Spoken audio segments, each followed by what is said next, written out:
L'invité de la matinale. KTO Radio. Bonjour à tous sur KTO Radio. Durant cette première semaine de janvier, la rédaction de KTO vous propose de dresser un panorama de quelques grandes problématiques pour l'année qui vient. Et nous sommes heureux de retrouver ce matin le Père Christian Mélon. Bonjour et bonne année, Père. Bonjour et bonne année à tous les auditeurs Vous êtes et jésuite, auditrices. vous êtes membre du Centre de recherche et d'action sociale, le CERAS, et spécialiste de Oui, la pensée sociale de l'Église. Vous avez aussi beaucoup travaillé sur ces questions migratoires.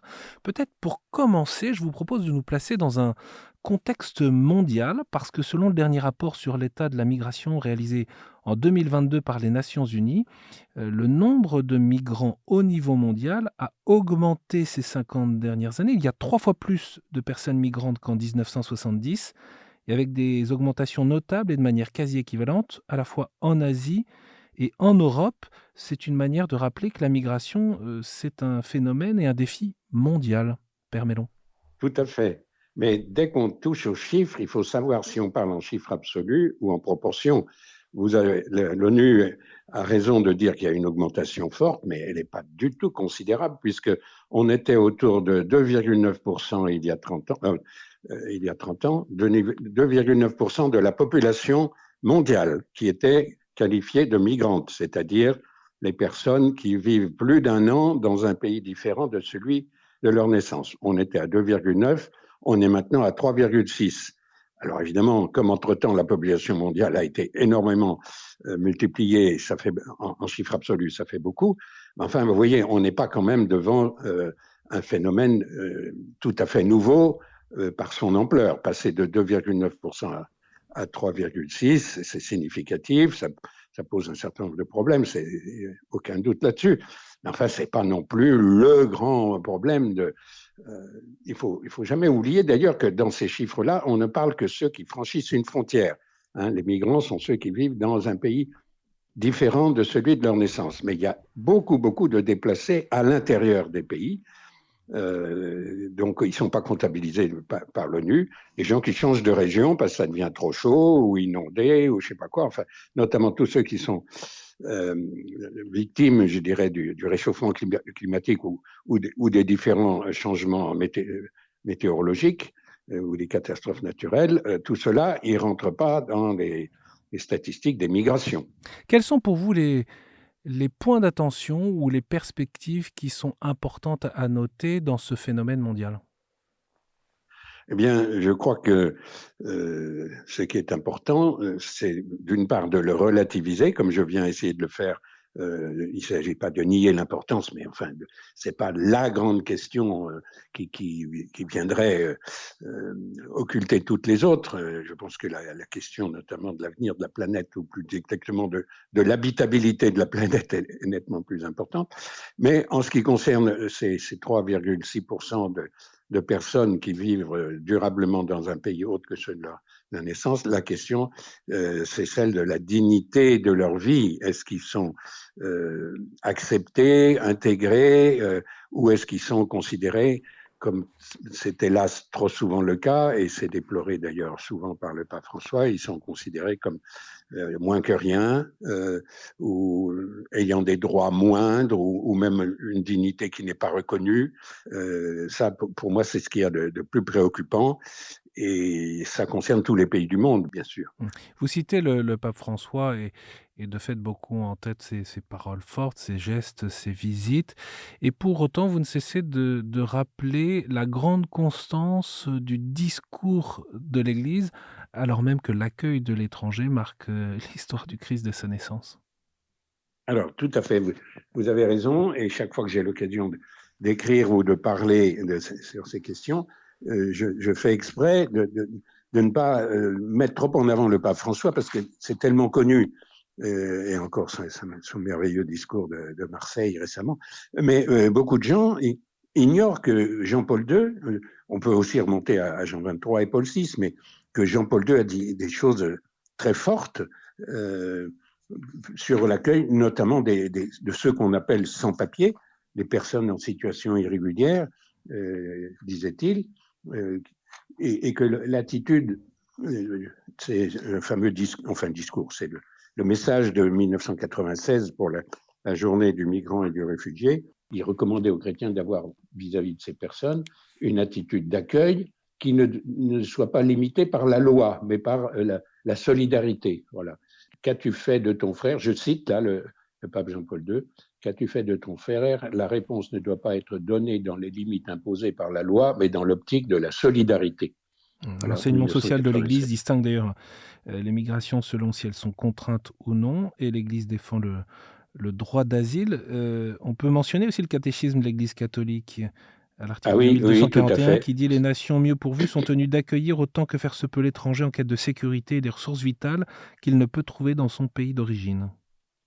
Voilà, c'est un article de catéchisme, donc très important. Et quelque chose qui n'a pas suffisamment été noté, c'est qu'il met, on trouve dans la même phrase, dans la phrase, les deux motifs de migration contrainte, la persécution, la guerre, etc., mais aussi l'absence de ressources vitales. C'est-à-dire quand une personne quelconque ne trouve pas là où elle vit de quoi vivre, et de quoi vivre normalement, dignement, pas simplement vivre par des apports des ONG, etc., mais vivre, elle a le droit d'aller chercher ailleurs. Voilà. Et les nations mieux pourvues sont le devoir de les accueillir.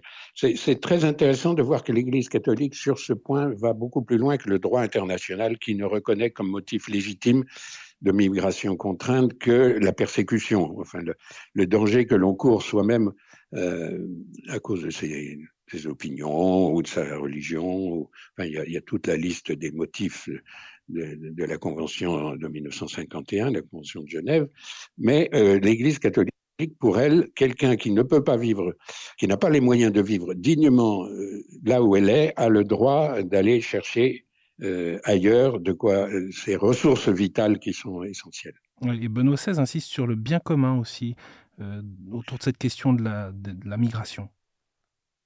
Alors, le bien commun, c'est absolument central dans toute la pensée sociale de l'Église. La question, c'est que le bien commun, donc, il y a deux choses à dire sur le bien commun par rapport à ça. Il y a d'abord que c'est la seule raison pour un État de limiter ou de contrôler l'immigration de façon restrictive. Voilà. L'Église ne conteste pas aux États le droit d'avoir des politiques migratoires, à condition qu'elles soient orientées uniquement, enfin que les exceptions que l'on fait au droit de migrer soient motivées uniquement par le bien commun, donc pas par l'idéologie, pas parce que ça coûterait cher, etc. Disons le bien commun de la société où arrivent ces migrants. C'est ça qui autorise éventuellement qu'on fasse des politiques, disons, de contrôle. Voilà. La deuxième chose qu'on peut dire sur le bien commun, c'est que depuis une cinquantaine d'années, on peut dire, l'Église n'utilise pratiquement plus jamais l'expression bien commun sans y ajouter l'adjectif universel. C'est le bien commun universel. Et là, c'est une question évidemment très difficile parce que chaque État prétend, et avec raison, poursuivre le bien commun de la société dont il a la responsabilité. Mais la vision de l'Église est plus large et il faut voir aussi le bien commun universel et pas simplement le bien commun de la France, de la Grèce, de l'Allemagne ou de l'Angleterre, mais le bien commun de la famille humaine. Voilà. Et on peut souligner que le pape François a mis aussi en avant un droit qui n'est pas assez pris en compte au niveau international, c'est le droit à ne pas avoir à émigrer. Il l'a mis en avant dans son message pour la Journée mondiale du réfugié et du migrant en septembre dernier. Père Mélon, puisque vous évoquez la situation en France, je voudrais que vous nous partagiez votre regard sur ces tensions qui existent et cette préoccupation des Français qui sont attentifs à ce que comment le dire? Que la France n'accueille pas plus que ce qu'elle pourrait pour préserver aussi sa manière de vivre, son identité et sa culture. Alors là, c'est une question difficile et qui m'amène à être un peu polémique vis-à-vis des journalistes, dont vous ne faites pas partie vous-même, ni KTO, bien sûr, mais ce qui me frappe, c'est le fossé, mais c'est une fracture énorme entre ce que croit l'opinion publique et puis ce que découvrent les chercheurs. Et je ne parle pas des chercheurs idéologiques mus par non, des gens qui passent des années à faire une thèse ou des enquêtes, etc., sur les réalités migratoires, tous aboutissent à des conclusions qui n'ont rien à voir. Mais vraiment, là, c'est pas une expression exagérée, qui n'ont rien à voir avec ce que croit la majorité des Français. Par exemple, il y a beaucoup de gens qui croient que la France est le pays d'Europe qui accueille le plus, alors qu'en fait, c'est un de ceux qui accueille le moins, en proportion, hein, attention, je ne parle pas en chiffre absolu. Voilà, il y a énormément de réalités qui ne sont pas connues de l'opinion publique. Et alors, il suffit de mettre le projecteur sur les régions où les migrants sont particulièrement plus nombreux qu'ailleurs. Hein. Par exemple, la Seine-Saint-Denis. Moi, j'habite à Saint-Denis dans un HLM avec ma communauté jésuite depuis 20 ans.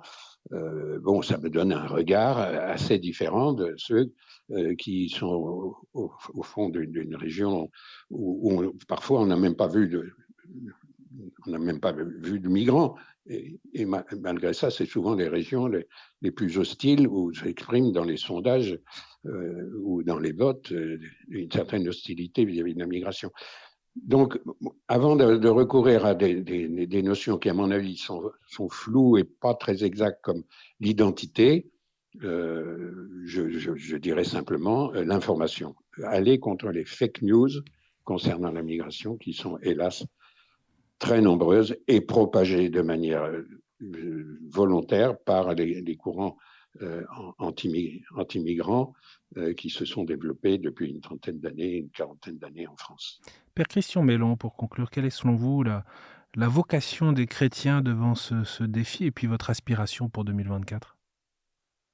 Alors, la vocation des chrétiens, c'est d'une part de s'informer, lutter contre les fake news, et il y a tous les outils qu'il faut. Je pourrais vous donner des sites sur lesquels on peut les trouver. Si on a un esprit de chercheur, on peut aller voir dans l'INED ou l'Institut démographique ou dans l'INSEE, etc., pour avoir les vrais chiffres. Puis sinon, il y a des bons bouquins de vulgarisation qui disent les choses. Donc, premièrement, cesser de colporter des choses fausses à propos des migrants. Deuxièmement, ne pas perdre une occasion de rencontrer les personnes. Beaucoup de gens ont des idées sur l'immigration alors qu'ils n'ont jamais rencontré un migrant. Et donc, que des paroisses, que des mouvements chrétiens organisent, facilitent le fait tout simplement de rencontrer, ne serait-ce qu'à la fin de la messe, au lieu de se disperser, parler un moment, organiser un repas, etc. Ou bien alors franchir un pas peut-être plus exigeant, mais qui n'est pas très compliqué si on a une maison suffisamment grande, c'est JRS, Jesuit Refugee Service, avec son programme Welcome, qui permet d'accueillir chez soi pendant un mois ou 5 semaines un demandeur d'asile. Et puis, c'est tout. On n'a pas à faire quoi que ce soit d'autre que de lui fournir le vivre et un toit et de quoi manger. Voilà. Des choses comme ça, ça me paraît aller dans le bon sens parce que dès qu'on connaît, il y a beaucoup de préjugés qui tombent et d'idées fausses qui disparaissent. Vous êtes membre du CERAS, le Centre de recherche et d'action sociale animé par les jésuites. Je donne d'ailleurs votre site internet également pour ceux qui souhaiteraient pouvoir retrouver vos analyses, vos textes et les travaux du CERAS. C'est ceras-projet.org. Un grand merci d'avoir été avec nous en ce début d'année.